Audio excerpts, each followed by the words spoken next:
I was born and raised in Detroit. I love my city. I adore all the growth and the architecture and all the amazing things we've accomplished, whether it be Motown or the automotive industry. And as I've traveled the world and spent time and lived in different places, I find that there's no place like home. Detroit will always be home to me, and it'll always be a place that I love. I love this staple, which is amazing. And it really inspired me to do my podcast, which is called Detroit Girl Transform. I decided to do this podcast on Resilient Radio, which is a Black-owned station based in Detroit. And it really highlights the transformation of my city while I, as an individual, was transforming. And what kind of people come out of Detroit, which are really people with hustle and grit, who are determined and also exhibit perseverance. The podcast will really focus on different people that have different phases of transformation, whether it be their finances, their well-being, their travel experiences, how they transform their relationships, how they transform their spiritual beliefs. Because at the end of the day, we all want the same thing, and that's what's best for our city, and that's what's best for our legacy and our future and our family.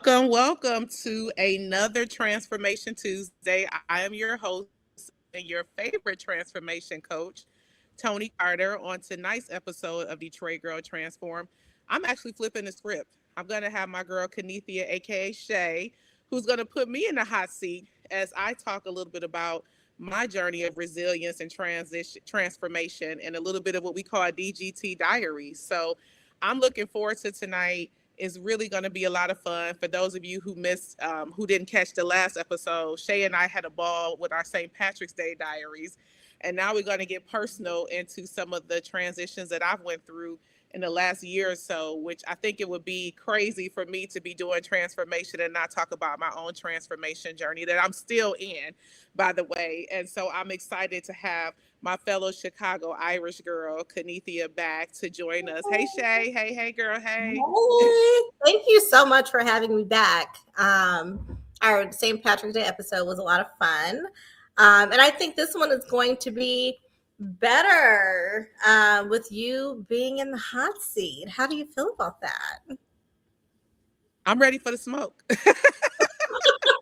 Well, I actually put off this episode, honest, to be transparent, because I was like, I don't want to talk about myself and what's going on.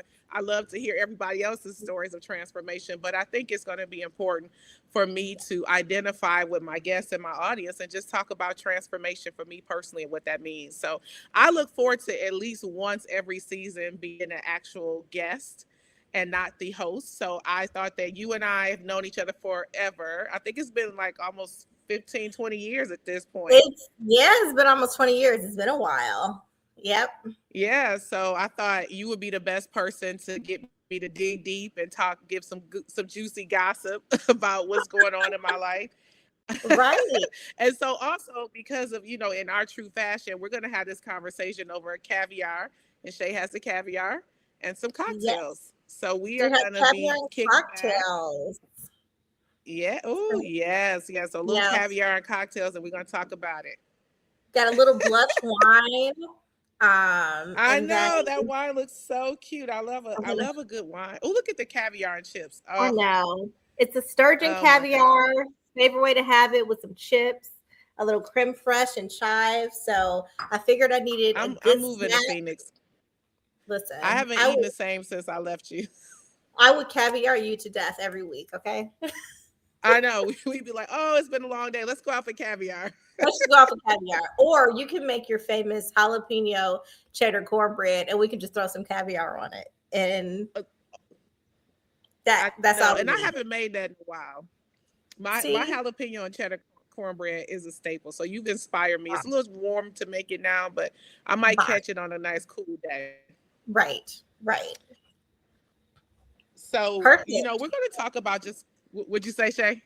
I said, no, this is the perfect setup. Let's get into it. Let's get into it. So I think tonight is all about transformation and growth and me walking in my path. And I've spent 3 seasons now walking alongside my guests in their path of transformation. So before we dive in, I want to share a video from one of my favorite transformation coaches, Brene Brown, as she talks about courage and vulnerability. I think it's a great way to kind of really pivot into this conversation. So let's go to that video. I remember being at Fort Bragg and asking a group of Special Forces troops, give me an example of courage that you experienced in your life, on the field or off the field, or you saw in someone else that didn't require uncertainty, risk, and emotional exposure. Right. And there was this long silence, and finally a young man stood up and said, 3 tours, ma'am, there is no courage without vulnerability. Yeah. I don't think you can get to courage without the capacity to deal with uncertainty, risk, and emotional exposure. And we've mythologized vulnerability. We've as created weakness. this ideal Yes. that's ultimately unrealistic. Yeah, and Right. it's like that it's weakness, that it's oversharing. Right. That people will say to me, I read Dare to Lead. I'm going to be a brave leader. How much should I cry? How much should I share? And I'm like, Right. As if there's a cheat sheet, right? and as if we want, oversharing, crying leaders. I mean, like, if it's a genuine thing, do it. But I'm not saying be vulnerable for vulnerability's sake. I'm saying when things get hard and uncomfortable, don't tap out of difficult conversations. Right. Stay in them, lean into them, even when they're uncomfortable, awkward, hard. Amazing video. Wow. Yeah. Oh my God. What did you think about it, Shay? I think that it was definitely spot on. I think that, yes, vulnerability, it sounds weak, to like in the short-sighted sense of the word. And that's how people take it. But really being vulnerable is being real. You don't have to have your guard up. Some things you truly have to feel out, actual feelings to become better, whether it's better leadership, better family member. And then the tough conversation part too is really important, because I am a person, and in my older age, I've gotten better with it. But I know for me, I will clam up, shut down, and rather not deal with it, because I don't want to deal with the emotion of it all. But there are some things that I've just had to power through that have made me better, and have made me a better woman, friend, wife, daughter. But a part of that is you got to fill it out. You just got to fill it out, push through to get where you need to be. So I think that's a great video to start this conversation. What are your thoughts? Yeah, and I picked this video for many reasons, because it really resonated with my journey, because I'm in probably the biggest transition of my life, and it's been going on way longer than what I would have liked, to be fully transparent. I was one of the 600,000 Black women laid off in 2024, but it sparked me to do some consulting, do my podcast. So there's been a lot of birth of some new and innovative things that I probably wouldn't have had time to do if I was still full-time in corporate America. And so now I'm ready to transition back into corporate America, and that the job market has been very challenging. But the vulnerability piece of it all is that I can't, because I don't know exactly what's ahead of me, I can't make as many decisions as I normally would make about my future, which is very difficult for a person like me. I'm a big planner. I like to know what's coming, what's going. And so from a spiritual aspect, I do believe that sometimes God isolates you to really, get you focused on him, but also to get you in a position where you learn something totally different about yourself. And so what I've learned about myself, and I want to go into detail because I know we're going to have a conversation, but one thing I've learned is that I'm a joyful giver, but to receive, that's a vulnerability that I didn't want to have. So I've been pretty much forced to let my family and friends help me, which I really didn't realize was going to be such a challenge for me. But it'll probably be one of my biggest testimonies in my lifetime. Oh, for sure. You are a leader, a connector. And a lot of times since I've known you, you've been the planner, you've led the charge, whether it's a social gathering or an initiative. I know when you worked at retail for a big retailer, you led a lot of the community service stuff. You were very involved in organizations like Pushing Women. So that's what makes this conversation so interesting, because yes, to see you on the receiving end of it, like usually you are the giver, you're in the forefront. So so what got you here now? Like, what made you say it is just time that I open up? Because I found you to be a very, very, very interesting person. I've always found you to be an interesting person, like big personality, different facets of you too, because there's corporate Toni, and then there's the love that you have for your family, your nephew and niece, extremely close with your mother and your sister. Then there's Delta Toni, where super supportive. I've seen you with those women, seen how you are with them, and then I've gotten some turn up Toni too, which is like just all around well-rounded person. So yes, getting back to this transformation, this stage where you are in your life, why now? Why open up to this now? How are you feeling about that? I felt like I was going through like multiple conversations and not being transparent about how I was struggling. So I kind of feel like a fraud, if that makes sense. Like, if you're going to be the coach, you have to be open about your journey. And so I kept putting it off because I'm like, I don't want to get into this, because I was just really in such a transition, and it's been going on for about a little bit under a year and a half now. And so I was like, I can't just keep getting on this podcast and saying, oh, you go transformation. And I am having really difficult times, really peak and valley times. And you're right, there are a lot of different layers to me. One interesting thing about me is like my social media presence. Now, this has happened to me often. I'll actually share this with you, because I know this is something you and I laugh about. I'm like, I'll be somewhere, like I went to opening day in Detroit. I'm sitting here like, I'm so sick of applying for jobs. I'm over it. What's going on? I run into people, they're like, what's up, Toni? I see you living your best life. And I'm like, what? But that's because like, where are you getting this from? That I am like, I literally cried in the bathroom this morning. Like, what is going on? But what I've learned about myself, and I know you know this about me, I can appear to be very open, but I'm very private. So a lot of people did not know. Like, I know I'll be talking to somebody like, Me I've been being unemployed people. Yeah. I haven't had a full-time job since the end of 2024. People are like, what? Didn't you just go to South Africa? Well, that's about financial planning. That's not about, like, I still build out my finances. Like, I also don't live above my means. I look like I do, though. I look like I do with some of the decisions that I make, but I really don't. So I think that's been the most interesting thing. Like, it happened to me like literally a couple of like 2-3 weeks ago, where I run into so many people like, what are you doing? You look amazing. And I'm just thinking, I am hanging on by a thread. Okay. Wow. And what am I projecting? Because I feel like I'm the definition of thank God I don't look like what I'm going through. So I felt like it was just time to be open and honest, so that other people who are struggling, like, I feel like we as Black women, we don't get off days. So Right. you and I we can't go to work crying, or we can't look like the world and the weight is on our shoulder. So I felt like this was a good time to help people. And there's all cultures and races that go through this, right?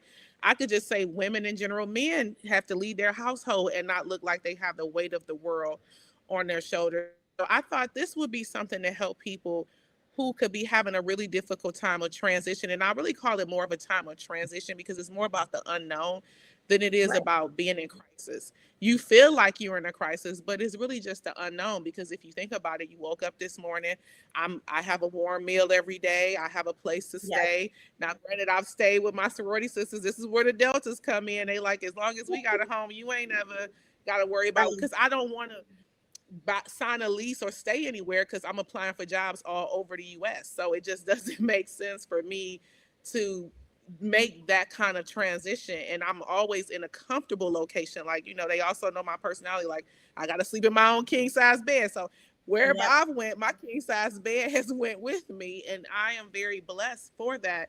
But at the Right. same time, I just think it was just the time was now to just really help somebody else who could, because I think there's a lot of people specifically in this economy that are suffering in silence. Yes. I would, yes, I would agree to that. And then back to what you were saying earlier, just, I can only speak from a Black woman's experience, but like, yeah, you feel, especially Black women in corporate America, and I think a lot of us will have the same sentiment. You do well, you've gone to the best schools, and you've gotten degrees, and you have all this experience, but when you're at work and you're in that office, like, you don't cut your eyes. Don't cut your eyes. Don't say, you know, that one thing that will, make someone think you're either angry, aggressive, sassy, like the restraint that we have to have just in everyday life. Like, sometimes that can just be very challenging. So when you are going through other things, like this transformation you're going through, is like, yes, the need to like keep it together, but also feel this out and be vulnerable. Like, I feel like that is a Black woman's balancing act, like, every Yeah. single day. And for those of us who are fortunate enough to be mothers, that's a whole different layer too. Having, your 9 to 5 and then your 5 to 9, where you have to come home and be the tutor, the counselor, you know, I only have a dog, but he's 15 and now he's on medication and he has a pill box, and just everything, just life, like, really gets to you. So in discussing transformation and what that word means, and I think in general we can all agree, transformation, regardless of what form it's in, it's change. It can be good or bad, but it is change. How does that make you feel, being such a planner, being a person that is typically, you are driving that bus and you've always driven it very well? Like, what does this feel like for you in this stage of transformation? I went through a range of emotions. I mean, because this is where, the person that needs to be in control, that can't be in control, is going to always struggle. Right. And so I would say the first thing was anger. Like, why is this happening? Why is this happening to so many women that look like me? Why do people think that Black women were the number one beneficiaries from DE&I when we were not? It was, statistics showed that women that were not of color benefited more than any other race. So I was just like, so that was my first one, right? Then I went through like confusion, like, what is going on? Like, where did I go wrong? Where was the pivot at? Um, and I would say that where I landed on it is clarity. There's so many things that we kind of allow to define us, but when all that's stripped of you, when all those layers are stripped of you, who are you really, right? Mm. What do you really represent? What do you really stand for?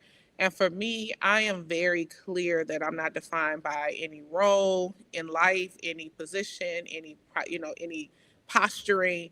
I'm really who I am, which is a daughter, a loving individual who wants to help people and make a difference in the world. And those things will come together.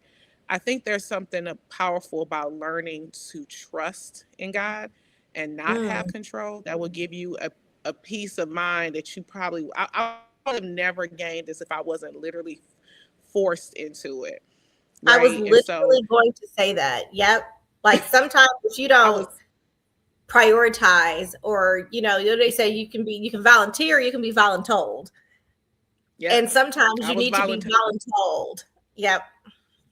Yeah. Yeah. I mean, it's just in all the things that happen, like, I have um, we'll be talking about grief as we have a couple of episodes over the next couple of years or so. We're going to talk about different kinds of grief. Another emotion is disenfranchised grief. Like, we all have a vision of where we want to be at this point in our life, the life that we chose for ourselves at this point in our life. And so you kind of grieve that.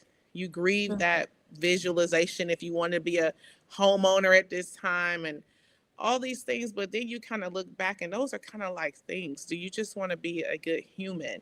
Do you want to go back and say you've made a difference? Like, you've made a mark on this world. You've empowered and uplifted other people. So I had to strip back the things and just really get to the person that I am. And that can't be taken away no matter where I'm at and what I'm doing. And that has given me some peace. I've had more close relationships because of this. Like, obviously, when you're going through something, people show you who they are, right? I'm not going to say everything was roses. I mean, I done left a couple of friends in the rear view, but I have had people really show up for me in different ways because they know how I am. I'm not the kind of person gonna call you say, hey, can I have, so they got to call me like, hey, you want to do this? Do you need this? I can help you with that. Like, they have to volunteer those things for me. And so people learning how to speak your language to you when you're in a bit of a transition, I think is important. I've had a couple of people that I was very close to that I would consider to be a part of my compass that passed away. For one example was my bonus mom. My bonus mom, it was just really fast. She lived here with me in DC, got diagnosed with cancer.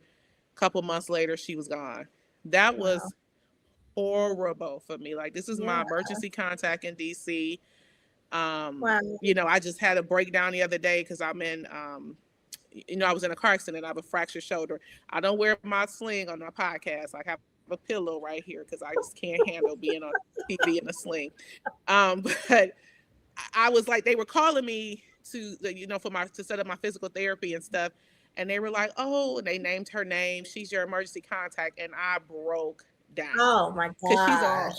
And they were like, do you want to keep the same emergency contacts? And they named, so I would say, like, I took a lot of L's during this transition too. So that's another part that people don't talk about.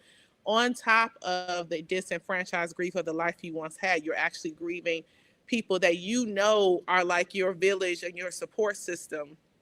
Like, I wouldn't have had to worry about half the things I'm worried about if she was still here. I'd be living with her like one of her kids. We'd be watching TV. I'd go in there. And so the other thing is, she was my mentor. And so I never made a professional decision in 27 years without speaking to her. So I had, if I was competing for a job and made it to the end and didn't get it, I was like having breakdowns because I would call her and talk about it. But one time I finally called her son, and he says something that she would say, which is so crazy. He's like, I know I've never talked to you about this before, but Mom would say, what's for you is for you. And that wasn't your job. And so you get so many blessings from these things, and you come together and you learn that you have a strength that you didn't even know you had. So it's a range of emotions, but I would say clarity is where you're going to end up. I absolutely love that. And I totally agree with that. Transformation it can be very humbling. It can be very humbling. I think in any kind of transformation, and even going through my own transformation, moving here from a very comfortable place, and granted, it was just, it was me and Earl, but like, we both went through our own thing. People come to Phoenix and Scottsdale for the most part. They come here to party and they golf, but like, living here every day, like, culturally, it's really different. And having to, and Earl and I in our work roles, having to manage people who are from here, and we're not, like, it's little things like that, like, both of us, it was challenging. Like, it was challenging for us as a couple too. But it was also growth. It was growth. It was clarity. We were in such a comfortable space in Illinois. It was time for a challenge. And again, it was a voluntold, not a volunteer. Like, he did not apply for the position. They sought him out. And we had to weather a storm a little bit, personally and professionally. But I think in the long run, once you get that clarity, like you said, and you mourn the loss of some things, get clarity on people too. Getting clarity on people was a really big thing coming out here. Some people you don't skip a beat. Other people, it's like out of sight, out of mind. And the older you get, you definitely want to trim the fat in that way. But I think I talked about this. I know who my lifers are. And interesting enough, no, seriously, like I literally Yep. have left. Like I know when I leave the DMV, there's some people that I'm just not gonna talk to again. I Yeah. mean, it's not that nothing like we hate each other. It's just that was the effort that we were willing to make for that relationship. And then there are people that I'll be seeing on a cruise every year. So it just depends on your relationship. And you're absolutely right. And you might think somebody is like your lifer, and then you move away and it's not convenient to be your friend. And you learn like, oh, okay, like I have some deep rooted, like I stand by some of my lifers in life were birthed when we lived in Chicago. Like I still talk to them, like all like Monique come up to DC all the time. You know, Jen makes a trip. Like, I mean, you just to me, and so that's why Chicago's on my list to possibly go back, because it's just it's a different kind of support system. Also, I'm thinking about writing a book about this, but from when it comes to different coasts, there are different kinds of personalities. Yes. I think Midwest people are just different than East Coast, West Coast, and Southwest. Yes. And so Midwest people, we're the best. We're the best. Let's just put that out there. Bottom line, because we're a blend of the both, right? Yes. We're not as laid back as somebody in California, but we ain't like it's got to be done yesterday like people in New York. We like get it done, please now. Right. Not get it, but so I think, and so I'm going to relate to people in the Midwest because I'm a Midwest girl. You're a Midwest girl. So it's interesting that I moved to the DMV just to find a bunch of people from Detroit and Chicago, which is weird, but that's most of the people that you're going to see me hanging. You're not going to really see me hanging out with people that's like, oh, I'm born and bred in DC. I don't even know where those people are. I would love to have a friend that I'm like, she was born here in the DMV, but that ain't worked out like that for me. No, that is so crazy. Like in Phoenix, I don't think that I'll ever have any close friendships like that. Like the people that I've connected most with are people who I've met through work, but they're women who do well at work. Like that is my connection. We are high performers. We connect at work. We support each other. And then it's turned into a little bit of a personal relationship. Oddly enough, one of my best friends from Detroit moved to California shortly after I've been out here. And that's probably my closest relationship on, out here in this side of the country. Cause like, we're in the same time zone, and just talking about how different people are work-wise, like we've connected on that too. But it's like, at the end of the day, I always go back to my Detroit girlies. Like it's nothing like them. We had a family visit recently, and it's my husband's family, my family too. But anyhow, I'm close with his wife. And we just had some time to just like really talk and catch up and have those like very real moments that we haven't had in a while. And it was just something that felt so good having like family from Detroit out here. It's just, it's nothing like it. So I'm so happy that considering everything that you are going through and everything that you've gone through, that you still have that in DC. And that has to be very comforting. It is. And I mean, it's 8 of us here from my undergrad chapter. So that alone is a whole nother. And Emery's out here, Yana's out here, Nicole's out here. So those are people that I've known over 20 some years. So, and the 2 people I've stayed with in my transition have been Deltas from Eastern Michigan. So like I'm at Kianga House. So that's just what it's gonna be. And I think that that is a blessing within itself, because these are not people you talk to every day. Like these are people that if something go down, these are the calls you make. Right. It might not be the people you see me at the party with. I might not. When there's something go down, it's gonna be people you ain't never seen in your life that's gonna come. Exactly. Yep. And that's just how it is. Like nothing beats Midwest people. Like there's just nobody like us. So you've been plotting for a while. You've had an array of interviews from a chef friend to some fun stuff, with TV and a ton of different things. During the time of you potting, who has been is there anyone or any, I would say anyone, but what have been your most inspiring stories? Like, what people have you talked to that like fuels your tank or keeps you motivated? What are those episodes?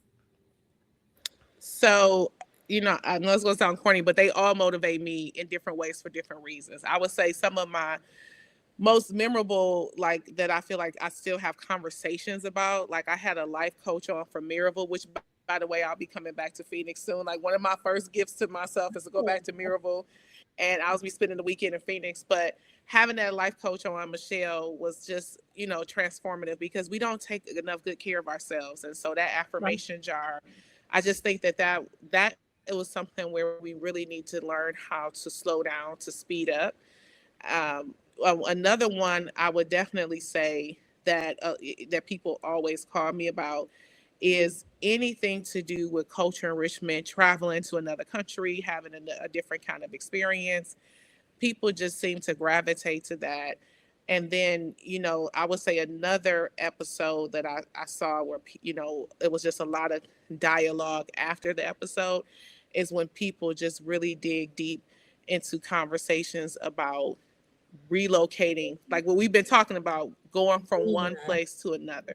So our D to the DMV was probably my most watched episode, where people from Detroit talked about the transition to DC, Maryland, and Virginia, and just what it means to just have the courage to say I want to live some other place other than home, which is it's so interesting because we kind of started that conversation very naturally even on this episode. So that's just a conversation that a lot of people like to talk about. Yeah. No, because this was a big move for us out here. So I totally, moving from Detroit to Chicago was very easy.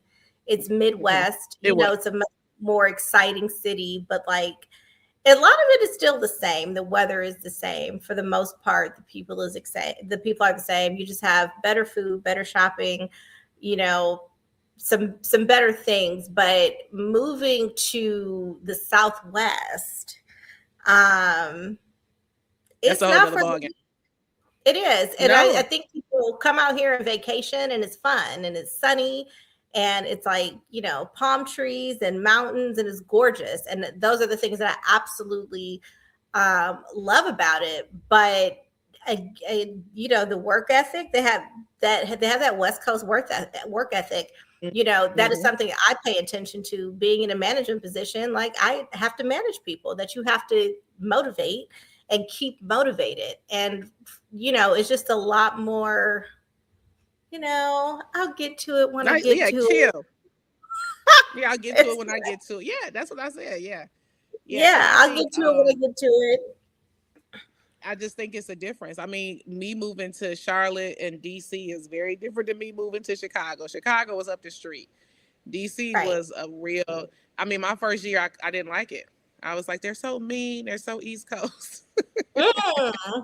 I did not like the DMV when I first moved here. I like it now, but I don't like it enough to say this is home. I could move somewhere else. But I have places that's like a hard no. Like somebody could be like, you could have the job of a lifetime in Boston. I'm gonna be like, well, it's gonna be there. I'm not moving to Boston. I'm not moving to Mississippi. That's where it's gonna be. God himself got to really talk to me and say this is, because those are just locations I just don't want to live. Yeah. I can see that. So you went from Detroit to North Carolina to Chicago and then to the DMV. So that's interesting. Remember that. That's how long you've known me. Right. That's crazy. So a couple questions. What was the hardest transition? Was it DC? By far, it was DC. First of all, people don't talk enough about cross country movement. Like that transition alone. If I didn't do it all over again, I'd have sold everything. Like trying to bring that stuff across the country costs way more than what it needs to be. Start over. But it just was it was so different than what I was used to. My family can't jump in the car and come see about me like in Chicago. They can be in 4.5, 5 hours. In DC, they got a plan, so, and I had a lot of people out here I already knew, but even out here, everybody's spread out. So like you tend to be friends with people that live by you. Like you Right. don't want to spark up a friendship with somebody that lives in Virginia and you live in Baltimore. I mean, y'all not gonna make it. You know what I mean? It's just like the DMV, Right. they really take the like the travel time seriously. Whereas in Chicago, we didn't really care. It was east, west, north, south, suburbs. We all met downtown. But there's Right. downtown Baltimore and there's downtown DC. Mm. So I think this is my biggest transition, my best professional growth and experience. Like I probably grew more professionally here than any other place I've ever lived. And then just probably the most inspirational place I've ever lived, where people like me that look like me are doing amazing things. So you just said something really interesting. So moving to DC professionally was an amazing opportunity. Mhm. And I remember how excited you. I remember you had to go on a away party in Chicago, which was really fun. You know what I remember about that party? Ayana rapping the City Girl song. I think it was a City Girl song. It was either City Girls or Sweetie. But she was so into it, and it was just like the cutest thing. But that is something that like that sticks out. And I'm not going to rap the song because I'm going to sound like an idiot. But anywho, it was a really fun night, and we were very, very excited. So you're on this high going to DC, and then 2024 happens. And this is probably, and I'm just going to say it like I'm going to say it. This is probably one of the biggest, probably gut punches professionally that you've taken. Mhm. Like to go from that high of a high to that in 2024. Mhm. Let's talk about it. Like, what was your initial reaction? My initial reaction, like I've been in HR for 20 plus years. There ain't never been a layoff that I ain't seen coming. So first and foremost, I'm not gonna sit here and tell you I was shocked, I was surprised. Like I'm usually in a closed door meeting. So I mean, as much as they would try to hide that from a person who's been in HR for a long time, you just can't. At some point, it was kind of insulting, but that's a whole nother story. Because you could just say something like, for me, you could just have the conversation and say, hey, this is the head count we need to get to. Like, you don't have to do all of that secret squirrel with me. I'm a business leader, by trade. So my first thought was, because I actually realized it was happening probably a couple of months before it happened. So I mentally had started preparing and positioning myself before that. But my first thought was like, I kind of wish this would have happened when I was in Chicago, because I could navigate it a little bit differently. I was a little bit more resourced in Chicago. I had more contacts. Then it was just like, what the heck, what is this? And so as I think the biggest surprise and shock was when I realized it was happening to so many Black women. I think that concerned me more than what was happening to me individually, because the statistics were starting to show that in droves, Black women were being laid off. Which, by the way, before that, I co-authored a book called The Empowered Black Female Leader. And so I was doing research before that, and Black women were actually leaving corporate America at a high rate before the layoffs and starting their own business. So actually it was showing at the director level where Black women were like, I'm just going to go and become an entrepreneur. So it was all peculiar to me about the timing and why we were either pivoting this way or forced to pivot that way. So that was probably the most disheartening part of it all, the disproportionate impact to Black women, which is now starting to be disproportionately impacting Black men. That was a very scary time for Black women professionally. And again, it just doesn't feel good, especially when the sentiment is so loud on a big platform. Like you couldn't turn on social media, the news, or anything without this being a topic. And it's important. And I'm a Black woman in corporate America. I can't say you can't not be worried about things. And so, and again, it goes back to how you move in those spaces too. Like, you almost walk on eggshells for a second. Like, am I going to be the next one, or are they going to deem me as, just anything, like she's hard to work with, or she, because you know how they do, Yeah. know how they do that. They mix assertive with aggressive. Like, Yeah. I am in a leadership role. You do want me to be confident in what we do, as a company, like, but sometimes that can be turned again, almost that's how you feel like it can be turned against you. So that is just not a good feeling at all. Yeah.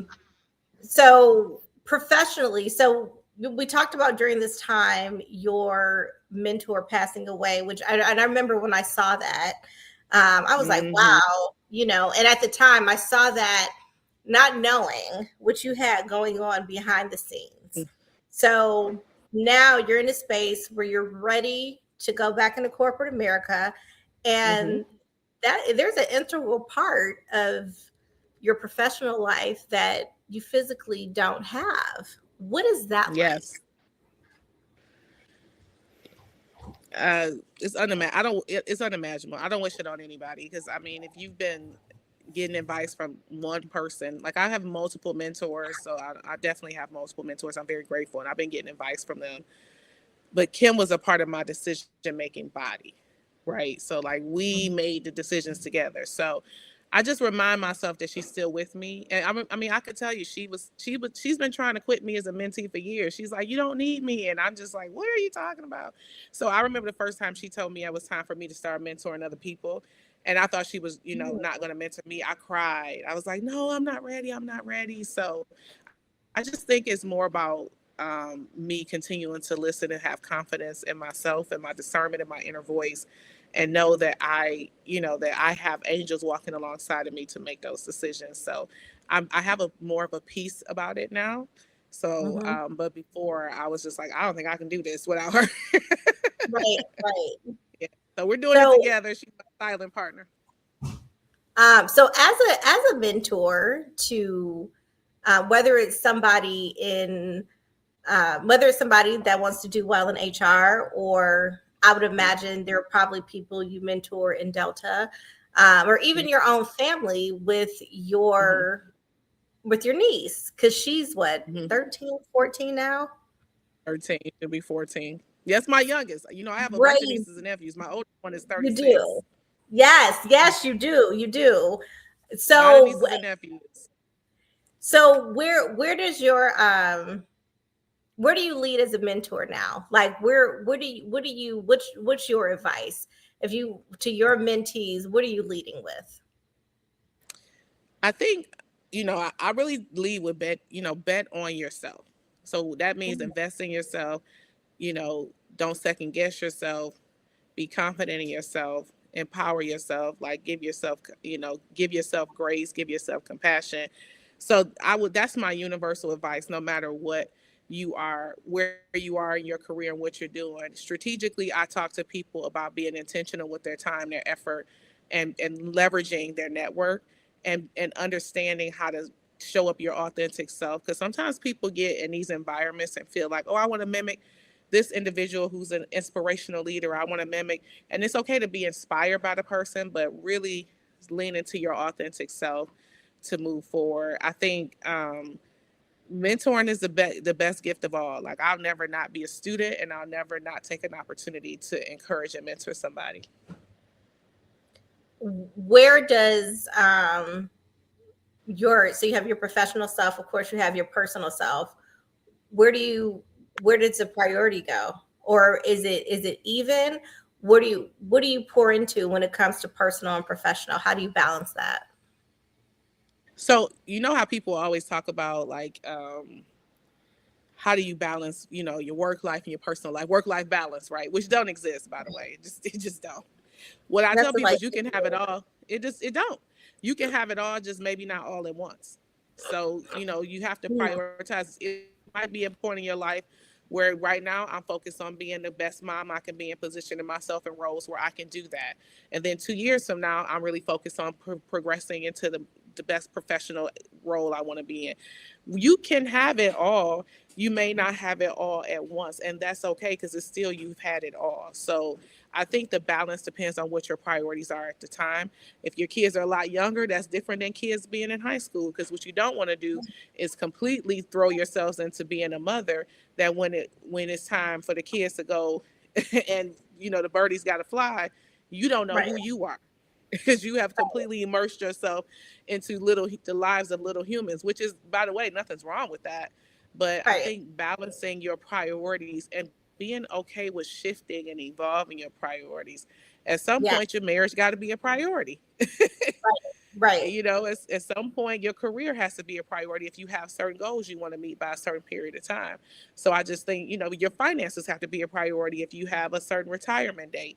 So just learning how to balance your priorities based on what you want to do at that time. Right. You definitely have to be flexible in all facets of your life, because there are some things that are just, I don't want to say some things, most things are kind of completely out of our control. You think you're, on path A and you're doing all the things, and something happens and it's like, nope, you get put in path B. And you just have to be flexible to everything, whatever that looks like. Like the straight and narrow is a straight and narrow until it's not, and that might not always work. Like people certainly have to like pivot. And it just in transformation, you have to be open to that too, to transforming to be better. I mean, unfortunately, with transformation, I in my mind, it should be a positive thing. But then the reality is sometimes some people change for the worse, or that's something not really called a horrible. transformation. That's called a change. But you didn't really, but transformation. The one thing that, like, when somebody asks me what is transformation, it is simply for me creating a possibility that I didn't even know was possible. Like that is like transformation is like that.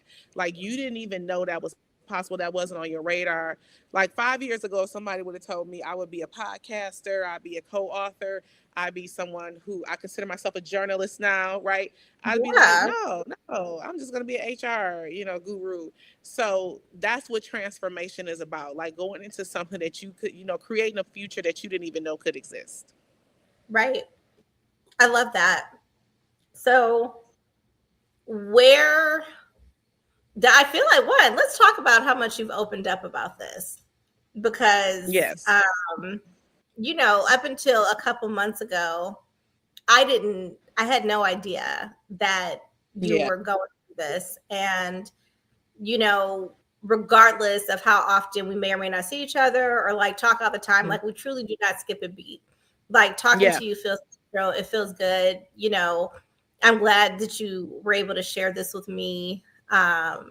So where do you go from here? Like what's kind of next? Like I'm pretty sure there's a lot of unknown, but now that you've opened up to me and the people.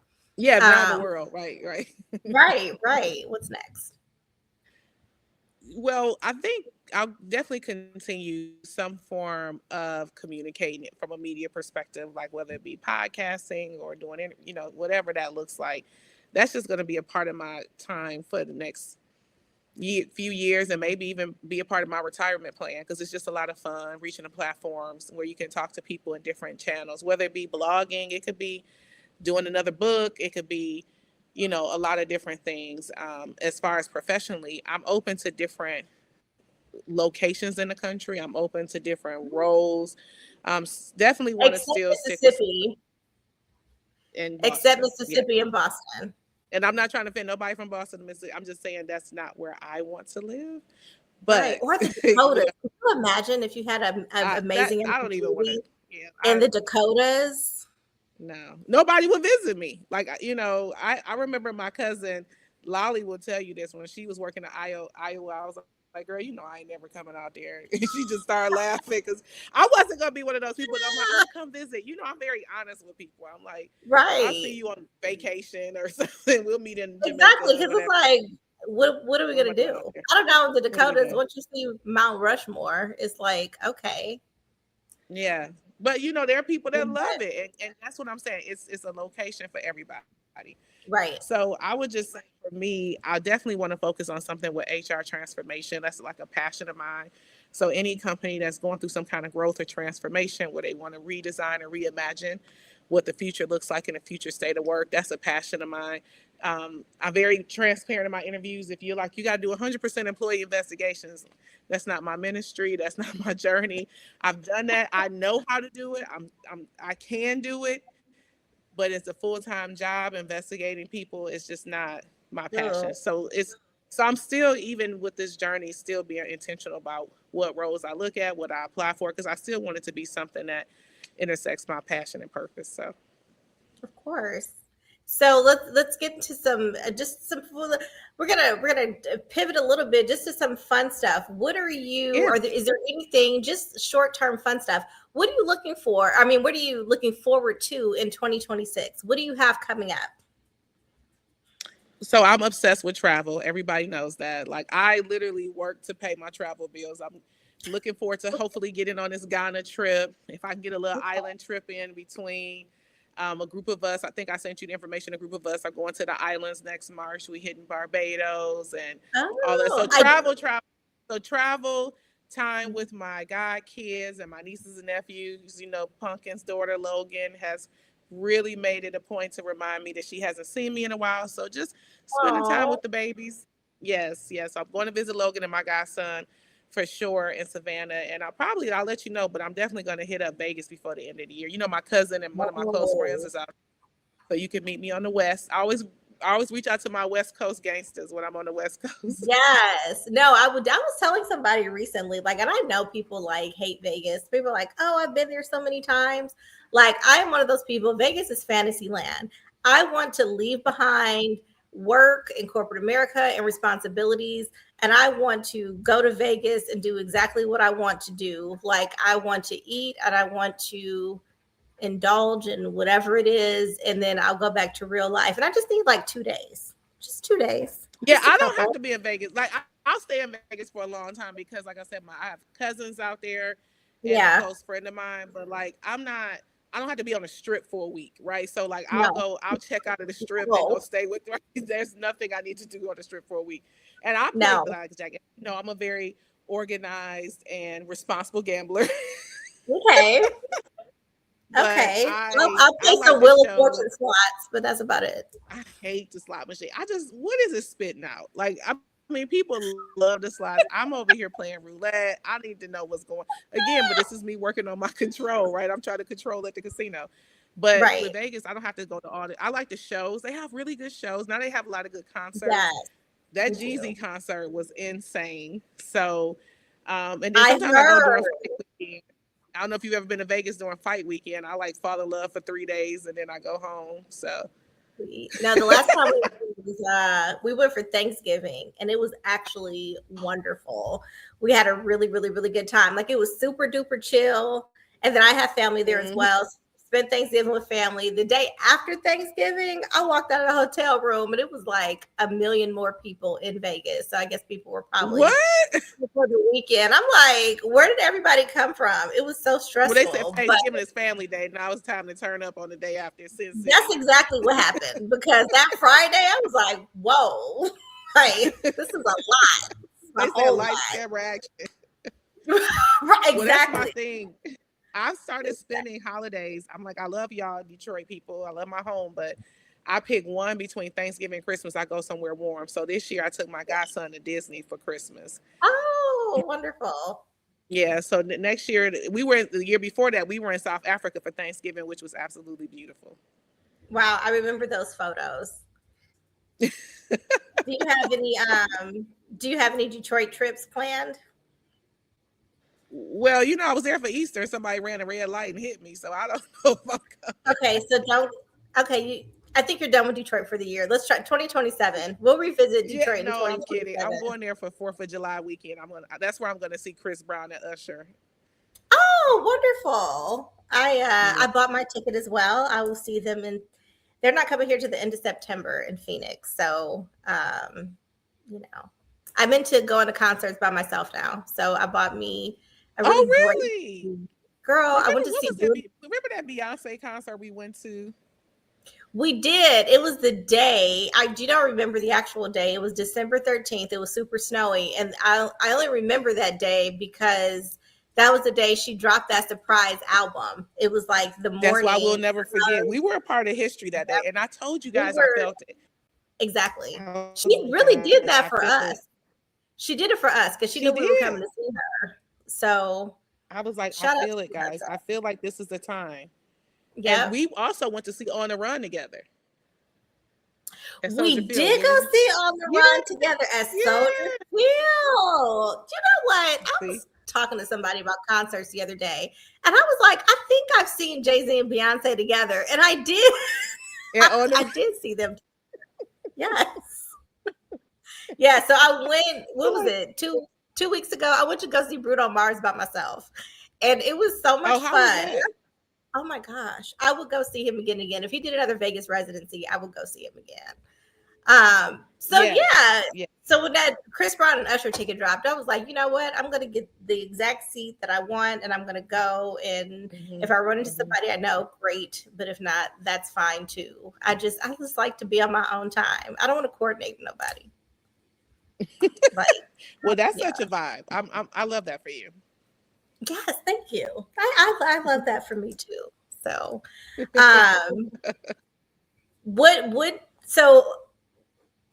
thank you. Thank you for having me on here. It's always so much fun. Thank you for answering my questions about this journey and transformation. And I feel like, you know, outside of some of like the personal stuff that I know that you've gone through, you know, family having some things going on, and that stuff, I feel like you would agree professionally that a lot of us like may not handle as well as you appear to be handling it. So for anyone who finds themselves in your position, what would you tell them? Fake it till you make it. No, I'm just kidding. I would fake it. Isn't that right? Fake it till you make it. No. I think, first of all, whatever your foundation, your values, whether it be spiritual or not, just really find that trust in, you know, I would say God for me, your higher being, and just really find peace and understanding that things will work out as it should. And sometimes I have so many examples of a path that I wanted to go down that wasn't the path for me. So sometimes I need to be guided in the right direction, and everything doesn't necessarily need to be, because sometimes the things that we want aren't good for us. So just enjoy the journey, because you'll look back and be like, man, I missed this opportunity to really just get to know myself. Like the one thing I didn't talk about is like, I really spent a few months I've been working since I was 14. So I spent several months just enjoying my life. So I didn't talk about that, but I was traveling. I was visiting people on a Tuesday for no reason. And I thought about the fact that until retirement, I won't get this opportunity to spend this kind of time with me. So just also take a look at what's happening around you, and don't look at things that's happening to you, but things that are a part of your path and where you're going. So my advice would be, you know, stay up to date on what's going on around you, but also stay confident that things will work out as it should. And don't lose your confidence. Just continue to gain clarity. I love that. I keep saying that, but I absolutely love that. I think as a person who, spirituality is the most important thing in my life, and I've always grown up like that, and my family is like that, and that's really what you have to prioritize, and what's meant for you is meant for you, and you have to really trust, you know, and believe that that's just how it is, and you are being guided, and you have to listen. And sometimes it's good to sit back, whether it's a month, 18 months, or, you know, 21 months, and just listen to that voice, reset. You know, sometimes we are so used to, especially working women. I can only speak from, and I'm not, you know, this is not me dissing any working man, but I'm a woman. From your lens. Exactly. I can't, you know, I'm not the spokesperson for men, But sometimes we just have to like sit down, and you so used to being on autopilot that you don't know what to do, like sitting down, or like you just need rest. Like you cannot, especially the older we get. I was talking to my mom the other day, and I'm like for real older than kids now. Like that's crazy. I'm 40 years older than my niece. That sounds wild. Or even my nephew who's 21. Like, oh my anywho, God, Lil Will is not 21. Girl, he is 21. He got facial hair. He just, oh no, he's like a little man now. But it's like we're getting older and we have to take care of ourselves. You know, you're not 21 where you can just like, you know, go out during the week, be home at 2 and at 7. Right. Yeah. Or binge, or like handle alcohol the same way. Like things change and feel different, but mentally that is a thing as well. Like you need your rest, you need your clarity, you need to prioritize self. And you have to be comfortable with being uncomfortable if you want to grow. Exactly. If we all, I don't know anybody that has had a huge growth spurt or experience that was not uncomfortable. Listen, like I said earlier, like coming out here, like Earl and I had never been to Arizona until a month before we moved. And that's when we came out here so he could go to his office and, you know, figure out our housing situation, all these things. Like this was not on our radar, but we were like, we're committed and, you know, we're going to do it. And we got out here like, what the heck? Like, what do we get ourselves into? But it's also probably been the best thing for us too. And grateful it looks for that good on you, by the way. Oh, thank you. I try to spend more time in the sun because, you know, it's sunny. I feel like I don't work on my tan enough. We had a family reunion a couple years ago, and one of my aunts, she was like, "Don't you live in Arizona? Why are you so light? Like you haven't." Why aren't you taking advantage of it?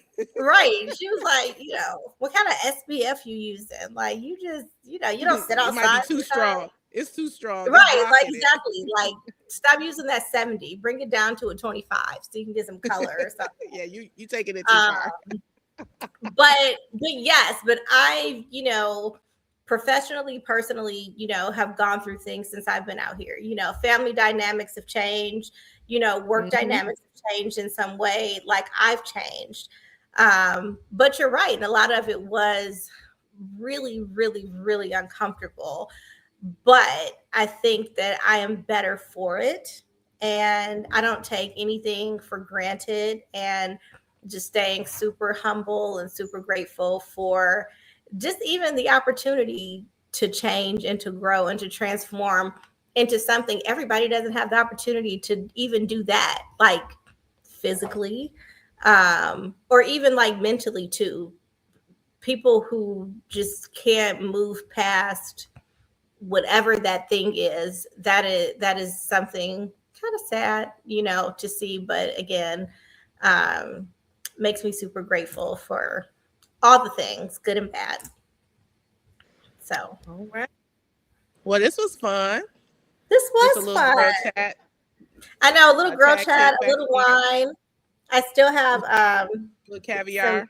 Caviar chips. Listen, this is about to be a good one right here. Oh, that's a good one. I'm about to put some creme fraiche on it. Well, Shay, I don't think there's anybody else I could have been uncomfortable with other than you to have this conversation about my time in transition. And I hope it blesses someone. Make sure you catch us every Tuesday, 9:00 Eastern Standard Time. We go through our experiences of transformation. Shout out to my DGT family. Shout out to my sponsors. If you want to be a sponsor or be a part of the journey or advertisement, make sure you email us at dgt313podcast@gmail.com. So until next time, thank you, Shay, for interviewing me and putting me in the hot seat. Yes, thank you for having me. I hope I wasn't too hard on you. I don't think I was. No, you can. I can't even imagine. Is that your? Because what's your mean girl look? I don't even think you have one. I don't think I have your stern one. Look. Right. You. I don't even know. No. Yeah, I don't. I can't. I was talking to my nephew, and we could end it on this, but I was talking to him maybe a couple months ago, and he was like, "You're the most unproblematic person in the family," and I was like, "I think so too." Please stop trying to be. I don't think So. anybody will ever say that to me, but yeah. I don't think I'm on the end of like most of the problems, but I'm one of those people. I don't want a problem. If you want a problem, we can have a problem, right? That's fair. That's fair. You ain't gonna start. You probably would describe me that way, right? Yes. Oh, that's fair. That's fair. Yeah. Well, this has been so much fun. I adore you. I will be out west. I'll let you know the next time I'm out west for sure. Whether it becomes the Miracle to go on a wealth retreat or that going sounds fun. I'm into it. Yeah. So I'll let you know. But tune in, everybody, 9:00 on Tuesdays. Hopefully my personal journey of transformation inspires you to keep going. And Shay's personal journey of transformation inspires you to keep going and keep glowing and keep growing. So till next time. Bye, everybody.